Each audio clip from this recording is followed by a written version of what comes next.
एक बार की बात है जब देवताओं और असुरों के बीच एक भयंकर युद्ध चल रहा था। देवताओं का नेतृत्व इंद्र कर रहे थे, जबकि असुरों का नेतृत्व भस्मासुर नाम का एक शक्तिशाली असुर कर रहा था। भस्मासुर अपनी तपस्या और वीरता के लिए जाना जाता था। उसने सोचा कि अगर वह भगवान शिव से कोई वरदान प्राप्त कर ले तो वह अजेय हो जाएगा। भस्मासुर ने हिमालय की एक गुफा में जाकर कठोर तपस्या शुरू कर दी। वह दिन रात एकाग्र होकर भगवान शिव का ध्यान करता रहा।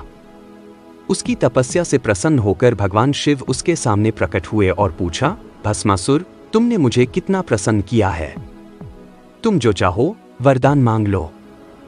भस्मासुर ने सोच समझकर कहा, हे भगवान, मुझे यह वरदान दीजिए कि जिसके सिर पर मैं अपना हाथ रखूं वह तुरंत भस्म हो जाए। भगवान शिव ने वरदान दे दिया, लेकिन उन्होंने भस्मासुर को चेतावनी दी, भस्मासुर, इस शक्ति का दुरुपयोग मत करना। यह शक्ति तुम्हारे हाथों में है, लेकिन इसका सही उपयोग करना। वरदान प्राप्त करने के बाद भस्मासुर का अहंकार बढ़ गया। वह सोचने लगा कि अब वह सबसे शक्तिशाली है और कोई भी उसे हरा नहीं सकता। उसने देवताओं और मानवों पर अत्याचार शुरू कर दिया। लोग उससे डरने लगे और उसकी शक्ति से भयभीत हो गए। भस्मासुर ने देवलोक पर आक्रमण कर दिया और देवताओं को धमकी दी कि अगर वे उसके सामने झुक नहीं गए तो वह उन्हें भस्म कर देगा। देवताओं ने भगवान विष्णु से मदद मांगी। भगवान विष्णु ने एक योजना बनाई। उन्होंने मोहिनी रूप धारण किया, जो एक अत्यंत सुंदर नारी का रूप था। मोहिनी ने भस्मासुर को अपनी ओर आकर्षित किया और उससे नृत्य करने को कहा।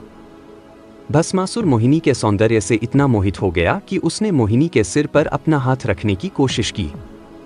मोहिनी ने अपने नृत्य में भस्मासुर को इतना उलझा दिया कि वह अपने ही सिर पर हाथ रख बैठा। फिर क्या था, भस्मासुर भस्म हो गया। इस कहानी से हमें यह सीख मिलती है कि शक्ति का दुरुपयोग कभी भी अच्छा नहीं होता। अहंकार हमारा सबसे बड़ा दुश्मन है और हमें हमेशा विनम्र और दयालु बने रहना चाहिए। भगवान शिव और विष्णु की यह कहानी हमें याद दिलाती है कि अच्छाई हमेशा बुराई पर विजय प्राप्त करती है। भस्मासुर के अंत होने के बाद देवताओं ने एक बड़ा उत्सव मनाया। वे भगवान शिव और विष्णु की जय जयकार करते रहे। इंद्र ने कहा, हमारे भगवान ने हमें एक बार फिर बुराई से बचा लिया है। हमें हमेशा धर्म के रास्ते पर चलना चाहिए। मानवों को भी यह संदेश मिला कि अहंकार और शक्ति का दुरुपयोग कभी भी अच्छा नहीं होता। वे भी अपने जीवन में विनम्रता और दयालुता को अपनाने लगे। इस तरह भस्मासुर की कहानी ने सभी को एक महत्वपूर्ण नैतिक सीख दी।